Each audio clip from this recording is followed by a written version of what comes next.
उत्तराखंड सरकार ने प्रदेश में अखरोट की खेती को बढ़ावा देने के लिए 6000 फीट से ऊपर के लगभग 200 वन पंचायतों में अखरोट की पौधरोपण और बड़ी बड़ी वॉलनट प्लांट्स की नर्सरी तैयार की है। राज्य सरकार का लक्ष्य है पहाड़ के किसानों में आमदनी की वृद्धि और खुशहाली के नए रास्ते खुले। अल्मोड़ा, रानीखेत, गैरसैंण, कपकोट, मसूरी सहित कई इलाकों में उच्च क्वालिटी के अखरोट की पैदावार बढ़ाने के लिए उत्तराखंड जायका वानिकी परियोजना के साथ मिलकर प्रदेश सरकार बड़ी संख्या में किसानों को अखरोट की खेती से जोड़ रही है। हम इसलिए बढ़ा रहे हैं कि हमारी आमदनी बढ़े। अगर ऐसी उम्मीद है कि जल्दी फल आ जाएगा, 5 साल या 3 साल जब भी आएगा, तो उससे हमारी आमदनी बढ़ने का स्रोत है। प्रदेश सरकार की दूरदर्शी सोच का नतीजा है कि अब तक प्रदेश में रिकॉर्ड संख्या में बेहतरीन पौधों की नर्सरी तैयार की जा रही है। सिंचाई के लिए जल स्रोतों को तैयार किया जा रहा है और महिलाओं को खास तौर पर अखरोट के पौध के रोपण और रखरखाव की ट्रेनिंग दी जा रही है। प्रदेश में 4000 किसान 26,000 से ज्यादा पौधों के जरिए आज वॉलनट फार्मिंग कर रहे हैं। अखरोट उत्पादन के क्षेत्र में उत्तराखंड को नंबर 1 बनाने और किसानों की आमदनी में बढ़ोतरी कर उन्हें समृद्ध बनाने की दिशा में आगे बढ़ रही है उत्तराखंड सरकार। धामी सरकार का यही प्रयास किसानों का हो चहुमुखी विकास। उत्तराखंड की ग्रामीण महिलाएं आज पशुपालन और डेयरी उत्पादन से जुड़कर न सिर्फ खुद को आत्मनिर्भर बना रही हैं, बल्कि प्रदेश के विकास में भी बढ़ चढ़कर भागीदारी निभा रही है। उत्तराखंड सरकार और जायका वानिकी परियोजना ने ग्रामीण महिलाओं को डेयरी उद्योग से जोड़ने के लिए पहाड़ों में जगह जगह मिल्क कलेक्शन सेंटर खोले हैं, जहां दुग्ध व्यवसायी महिलाएं अब आसानी से दूध बेचकर अपनी आमदनी बढ़ा रही हैं। जब से यहाँ पर डेयरी खुली है तब से उन्हें यहाँ पर काफी समय की बचत भी मिलती है और यहाँ पर दूध के जो रेट है वो भी अच्छे दिए जा रहे हैं। उत्तराखंड सरकार के कुशल मार्गदर्शन में महिलाएं स्थानीय रोजगार को अपनाते हुए मिल्क प्रोडक्ट्स और कई उत्पाद तैयार कर रही हैं। पशुपालन, पहाड़ी अनाजों की खेती के साथ साथ अब डेयरी और दुग्ध उत्पादों से भी महिलाओं ने अपनी पहचान बनाई है। महिला सशक्तिकरण और स्वरोजगार का बेहतरीन उदाहरण बनी पहाड़ की महिलाएं कोरोना काल के बाद अपने लक्ष्य की ओर बढ़ते हुए मिल्क कलेक्शन सेंटर के सहयोग से पशुपालकों की आमदनी बढ़ाने में भी शानदार भूमिका निभा रही हैं। संतुष्टि, आत्मविश्वास और आत्मनिर्भरता की ये मुस्कुराती तस्वीरें पहचान बन रही हैं उत्तराखंड सरकार की कामयाबी की। उत्तराखंड सरकार के संग नारी सशक्तिकरण के बढ़ते कदम। आपकी लाडली हंसते हंसते कब इतनी बड़ी हो गई पता ही नहीं चला ना। तो मासिक के शुरू होते ही क्यों फीकी पड़े उसकी हंसी। आप समझाएं उसे खुशी खुशी किशोर अवस्था में जाने के तरीके, ताकि वो स्वस्थ रह सके। उसे बताएं कि स्वस्थ रहने के लिए वो अपनाए सही मासिक इंतजाम, जैसे साफ सफाई और स्वच्छ साधन का प्रयोग। बेटी हुई है बड़ी तो खुशियाँ क्यों न बढ़े। एमके फिटनेस जिम लाया है आपके लिए फिटनेस का राज, जहां पर मेल फीमेल दोनों के लिए जिम ट्रेनिंग की सुविधा उपलब्ध है। एमके फिटनेस जिम में आपको weight loss, weight gain, yoga, aerobics, cardio training, diet और न्यूट्रिशन जैसी हर सुविधा मिलेगी। अधिक जानकारी के लिए संपर्क करें 7060671313 पर।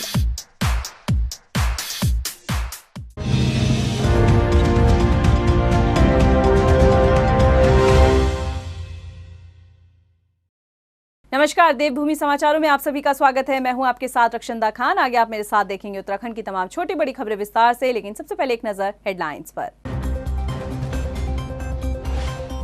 सरकार की जन कल्याणकारी योजनाओं के लिए प्रचार प्रसार के लिए सीएम धामी ने प्रचार वाहनों को दिखाई हरी झंडी। प्रदेश भर में घूमेंगे विकास रथ, जनता से साधेंगे संपर्क। सचिवालय संघ की हड़ताल पर सख्त हुई सरकार, काम नहीं तो वेतन नहीं का आदेश जारी। सीएम का बयान, अधिकतर मांगे पूरी होने के बाद हड़ताल का कोई मतलब नहीं। विधानसभा के शीतकालीन सत्र के हंगामेदार होने के पूरे आसार, पक्ष को घेरने के लिए विपक्ष ने तैयार की रणनीति। सत्ता पक्ष भी हर सवाल का जवाब देने के लिए तैयार। और 2022 की बिसात में घनसाली विधानसभा सीट पर इस बार बदले सियासी समीकरण, बीजेपी कांग्रेस में कड़ा मुकाबला। सवाल, क्या आपकी एंट्री से बदल सकती है सियासी तस्वीर?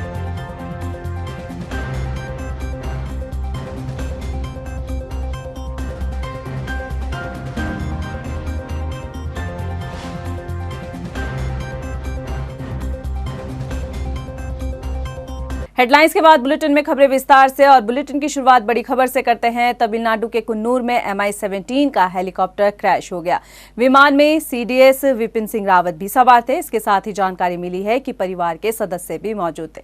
इसके अलावा विमान में 14 लोगों के भी मौजूद होने की खबर मिली है। वहीं विमान के क्रैश होने की वजह अब तक साफ नहीं हुई है। बता दें कि विमान क्रैश होने के बाद विमान में आग लग गई थी, जिसके बाद विमान पूरी तरह से मलबे में तब्दील हो गया है। मौके पर पहुंची प्रशासन की टीम रेस्क्यू ऑपरेशन कर रही है। और इसके साथ ही आपको बड़ी खबर बता रहे थे कि तमिलनाडु के कुन्नूर में MI-17 क्रैश हुआ, जिसमें CDS विपिन सिंह रावत और उनकी पत्नी भी सवार थी। 14 लोगों के सवार होने की खबर है। हालांकि अभी तक जानकारी नहीं मिली है कि किस वजह से विमान क्रैश हुआ।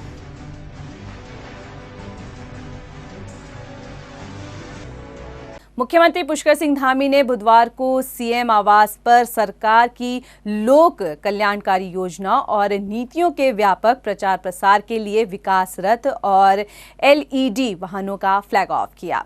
सरकार की योजनाओं को जन जन तक पहुंचाने के लिए प्रदेश के 300 मुख्य स्थानों पर नुक्कड़ नाटकों और LED द्वारा प्रचार प्रसार किया जाएगा। उत्तराखंड में कर्मचारी संगठनों द्वारा किए जा रहे प्रदर्शन, हड़ताल और कार्य बहिष्कार को देखते हुए सरकार ने सख्त कदम उठाया है।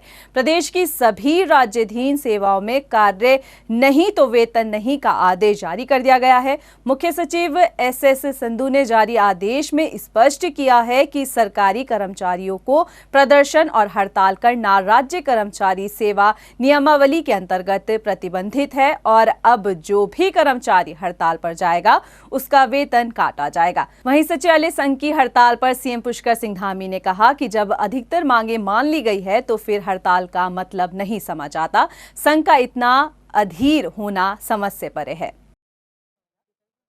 सचिवालय संघ के कर्मचारियों ने सरकार के खिलाफ मोर्चा खोलते हुए सचिवालय के मुख्य गेट पर धरना प्रदर्शन किया है। बता दें कि सोमवार को मुख्यमंत्री का अभिनंदन समारोह किया गया था, जिस दौरान सचिवालय संघ के अध्यक्ष दीपक जोशी ने अपनी 5 सूत्रीय मांगों को लेकर मुख्यमंत्री के सामने भी रखा था, जिसमें कुछ मांगों को मान लिया गया था। बाकी मांगों पर मुख्यमंत्री ने बात और विचार करने की भी बात कही थी, लेकिन उनकी मांगों के बारे में मुख्यमंत्री द्वारा घोषणा न होने से नाराज कर्मचारियों ने सरकार के खिलाफ मोर्चा खोल दिया है। सचिवालय सुरक्षा को पुलिस पैरिटी के स्थान पर सचिवालय पैरिटी, क्लास 4 के हमारे साथियों को 1900 ग्रेड पे इग्नोर करना, और वाहन चालकों को सचिवालय आंदोलन, इसी तरह की छोटी छोटी इश्यूज हैं जिन पर लेकर हम लोग यहाँ लड़ रहे हैं। 9 दिसंबर से उत्तराखंड का शीतकालीन सत्र शुरू होने वाला है, जिसको देखते हुए विधानसभा अध्यक्ष प्रेमचंद अग्रवाल ने सुरक्षा सहित तमाम व्यवस्थाओं को लेकर अधिकारियों के साथ बैठक की। बैठक के दौरान सुरक्षा व्यवस्था के पुख्ता इंतजाम करने के दिशा निर्देश दिए गए। विधानसभा अध्यक्ष प्रेमचंद अग्रवाल ने कहा कि जो भी विधायक सत्र में मौजूद रहेगा उन्हें अपना RT-PCR टेस्ट और इसके साथ ही कोरोना एंटीजन टेस्ट करवाना होगा। सुरक्षा संबंधी और अन्य व्यवस्थाओं के संबंधी हम लोग बैठक की है, और निश्चित रूप से ये बैठक, ये सत्र हमारा अंतिम सत्र होगा ऐसा हम महसूस कर रहे हैं। इसमें हमने सारी व्यवस्थाओं पे हमने बातचीत की है, चाहे बिजली को लेके, पानी को लेके, हेल्थ को लेके, और ये सारी व्यवस्थाओं में जो एक मुख्य बिंदु आता है कि हम लोग चूँकि कोरोना के दौर से गुजर रहे हैं, ऐसे में हमने ये निर्णय लिया है कि जो हमारे माननीय विधायकगण आएंगे उनका RT-PCR टेस्ट वो जहाँ से चलेंगे वहाँ कराएं, या फिर उनको यहाँ हॉस्टल में जहाँ पर आ रहे हैं 24 घंटे पहले उनको यहाँ पे RT-PCR के लिए हम लोग अनुरोध करेंगे। गुरुवार से शुरू हो रहे विधानसभा सत्र का शीतकालीन सत्र के हंगामेदार होने के पूरे आसार नजर आ रहे हैं। चुनावी साल में होने जा रहे इस आखिरी सत्र में पक्ष को घेरने के लिए विपक्ष ने सवालों और मुद्दों की थाल सजा ली है, तो सत्ता पक्ष भी विपक्ष के सवालों के जवाब देने के लिए पूरी तरीके से तैयार है। एक रिपोर्ट। विधानसभा चुनाव से पहले चौथे और आखिरी विधानसभा का शीतकालीन सत्र गुरुवार से शुरू होगा। सत्र के लिए विपक्ष ने सरकार को घेरने की पूरी रणनीति तैयार कर ली है।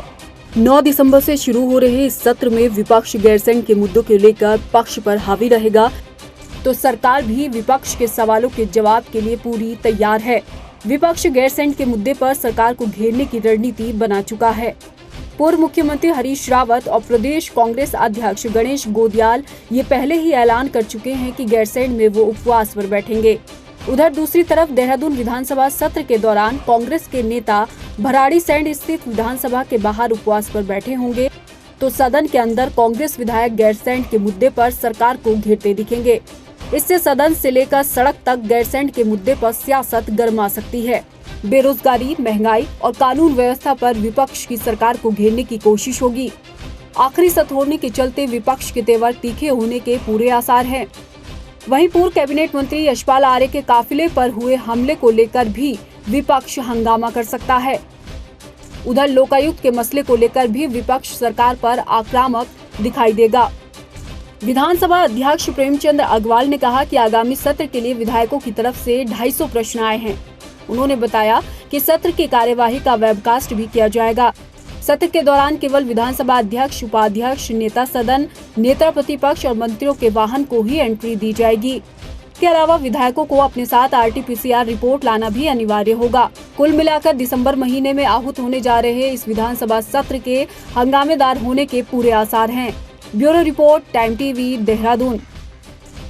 2022 की बिसात में उत्तरकाशी जिले की विधानसभा सीट के सियासी समीकरणों की तस्वीर के बाद आज हम आपको 2022 की बिसात में टिहरी जिले के समीकरणों से रूबरू कराएंगे। टिहरी जिले के घनसाली विधानसभा सीट पर अब तक विधानसभा चुनाव में क्या कुछ समीकरण देखने के लिए मिले, कौन कब जीता और कौन कब हारा, और इस बार किसकी दावेदारी मजबूत मानी जा रही है, देखिए हमारी खास रिपोर्ट में। उत्तराखंड की घनसाली विधानसभा सीट टिहरी गढ़वाल जिले में आती है। ये सीट टिहरी गढ़वाल संसदीय क्षेत्र के अंतर्गत आती है। 2017 के विधानसभा चुनाव में यहां से बीजेपी उम्मीदवार शक्तिलाल शाह विधायक चुने गए। चलिए इस विधानसभा सीट के सियासी समीकरणों को हम सिलसिलेवार आपको बताते हैं। घनसाली विधानसभा सीट पर पहली बार 2002 में विधानसभा का चुनाव हुआ, जिसमें एनसीपी के उम्मीदवार बलवीर सिंह नेगी विधायक चुने गए। उन्होंने कांग्रेस पार्टी के उम्मीदवार अव्वल सिंह बिष्ट को हराया, जबकि 2007 के विधानसभा चुनाव में बलबीर सिंह नेगी भाजपा के टिकट पर चुनाव जीतकर विधायक बने। इस बार उन्होंने कांग्रेस के अव्वल सिंह नेगी को दोबारा मात दी। वक्त आया 2012 के विधानसभा चुनाव का। बीजेपी के उम्मीदवार भीमलाल आर्य इस सीट से विधायक चुने गए। उन्होंने कांग्रेस के प्रत्याशी रहे धनीलाल शाह को हराया, जबकि तीसरे नंबर पर निर्दलीय विधायक शूरवीर लाल रहे, जबकि बसपा 2000 वोट का आंकड़ा तक नहीं छू पाई। 2012 के विधानसभा चुनाव में इस सीट पर भाजपा का वोट शेयर 58.65% रहा, कांग्रेस का वोट शेयर 25.54 और निर्दलीय उम्मीदवार का वोट शेयर 5.9%, जबकि बसपा का वोट शेयर 3.52% रहा। 2017 के विधानसभा चुनाव में बीजेपी के उम्मीदवार शक्तिलाल शाह इस सीट से विधायक चुने गए। उन्होंने निर्दलीय उम्मीदवार धनीलाल शाह को हराया, जबकि कांग्रेस इस विधानसभा चुनाव में तीसरे नंबर पर रही। 2017 में बीजेपी का वोट शेयर 49.35%, निर्दलीय उम्मीदवार धनीलाल शाह का वोट शेयर 23.33% और कांग्रेस पार्टी का वोट शेयर 11.8% रहा।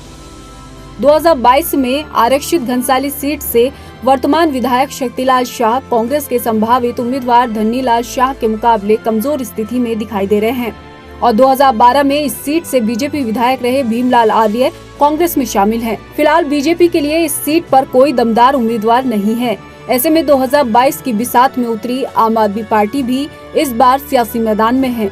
जाहिर है पार्टी इस सीट पर अपना उम्मीदवार उतारेगी।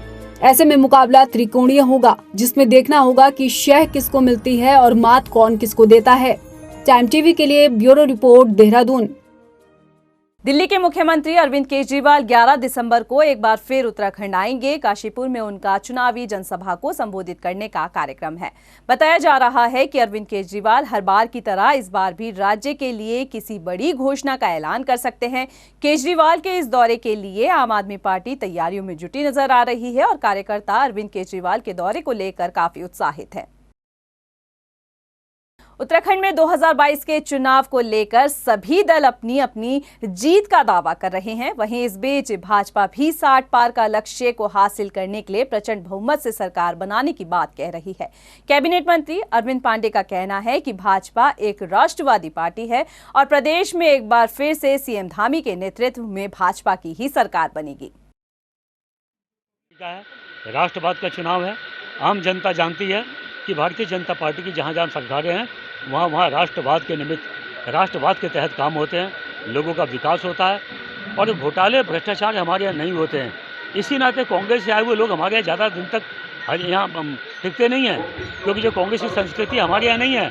हमारे यहाँ राष्ट्रवाद पहले है, नंबर 2 पे संगठन है और व्यक्ति अंतिम पायदान पे है। लेकिन कांग्रेस का कल्चर है कि देश जाए भाड़ में, उनका स्वार्थ, उनका लोभ वो सिद्ध होना चाहिए। बढ़ती महंगाई और बेरोजगारी को लेकर यूथ कांग्रेस के कार्यकर्ताओं ने हल्द्वानी में केंद्र और राज्य सरकार के खिलाफ जमकर नारेबाजी कर पुतला फूका। इस दौरान यूथ कांग्रेस के कार्यकर्ताओं ने कहा कि प्रदेश की भाजपा सरकार को 5 साल पूरे होने वाले हैं, लेकिन आज तक महंगाई और बेरोजगारी से राज्य की जनता को निजात नहीं मिल पाया है। प्रदेश और देश में महंगाई और बेरोजगारी से लोगों का जीवन त्रस्त है। मोदी जी लगातार उत्तराखंड में हवाई दौरे कर देवभूमि की भोली भाली जनता को बेवकूफ़ बनाने की कोशिश करने में लगे हुए हैं, जिसका यूथ कांग्रेस विरोध करता है। लगातार यहाँ महंगाई की वजह से महिलाओं का बजट बिगड़ गया है और यहाँ की स्वास्थ्य व्यवस्थाओं की बात करें तो पूरी तरह से चरमरा गई है। सड़कों की बात करें तो पूरी तरह से चरमरा गई है। जनता समस्याओं से जूझ रही है। यहाँ जो नौकरी में लोग लगे थे उनको नौकरी से बाहर करने का काम किया जा रहा है। खटीमा में राष्ट्रीय स्वास्थ्य मिशन के कर्मचारी अपनी 2 सूत्रीय मांगों को लेकर प्रदर्शन कर रहे हैं। प्रदर्शनकारी कर्मचारियों ने बुधवार से कार्य बहिष्कार भी शुरू कर दिया है, लेकिन कर्मचारियों के कार्य बहिष्कार पर जाने से स्वास्थ्य सेवाओं को लेकर जनता काफी परेशान है। बता दें कि स्वास्थ्य सेवा पूरी तरीके से चरमरा गई है। जानकारी है कि एनएचएम कर्मचारी हरियाणा की तर्ज पर ग्रेड पे देने की मांग को लेकर आउटसोर्स कर्मचारियों की तैनाती बंद करने की भी मांग कर रहे हैं। एक मांग है हरियाणा के तर्ज पे में ग्रेड पे दिया जाए। दूसरा जो है हमारा जो आउटसोर्सिंग में अपॉइंट हुए हैं वो एनएचएम में समायोजित कर दिया जाए। ये हमारा चरणबद्ध तरीके से पूरे प्रदेश भर में चल रहा है और 7, 8, 9 3 दिनों में ये यहाँ रहेगा।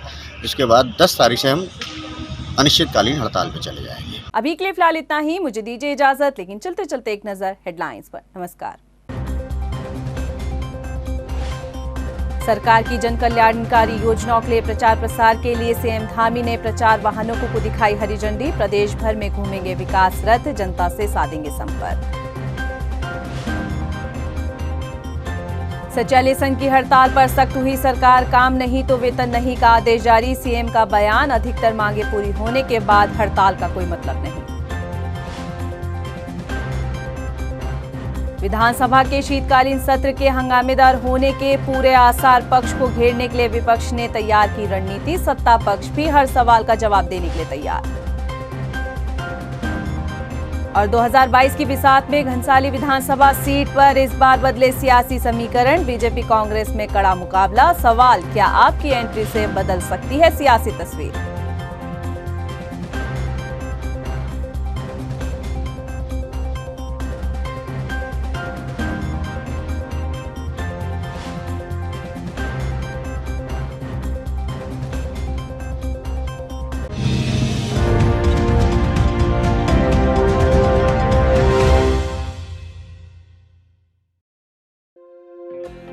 उत्तराखंड की ग्रामीण महिलाएं आज पशुपालन और डेयरी उत्पादन से जुड़कर न सिर्फ खुद को आत्मनिर्भर बना रही हैं, बल्कि प्रदेश के विकास में भी बढ़ चढ़कर भागीदारी निभा रही हैं। उत्तराखंड सरकार और जायका वानिकी परियोजना ने ग्रामीण महिलाओं को डेयरी उद्योग से जोड़ने के लिए पहाड़ों में जगह जगह मिल्क कलेक्शन सेंटर खोले हैं, जहां दुग्ध व्यवसायी महिलाएं अब आसानी से दूध बेचकर अपनी आमदनी बढ़ा रही हैं। जब से यहाँ पर डेयरी खुली है तब से उन्हें यहाँ पर काफ़ी समय की बचत भी मिलती है और यहाँ पर दूध के जो रेट है वो भी अच्छे दिए जा रहे हैं। उत्तराखंड सरकार के कुशल मार्गदर्शन में महिलाएं स्थानीय रोजगार को अपनाते हुए मिल्क प्रोडक्ट्स और कई उत्पाद तैयार कर रही हैं। पशुपालन, पहाड़ी अनाजों की खेती के साथ साथ अब डेयरी और दुग्ध उत्पादों से भी महिलाओं ने अपनी पहचान बनाई है।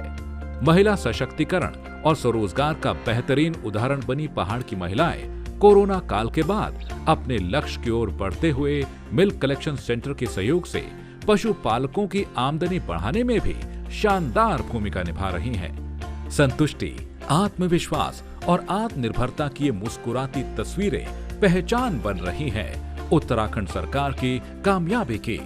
उत्तराखंड सरकार के संग नारी सशक्तिकरण के बढ़ते कदम।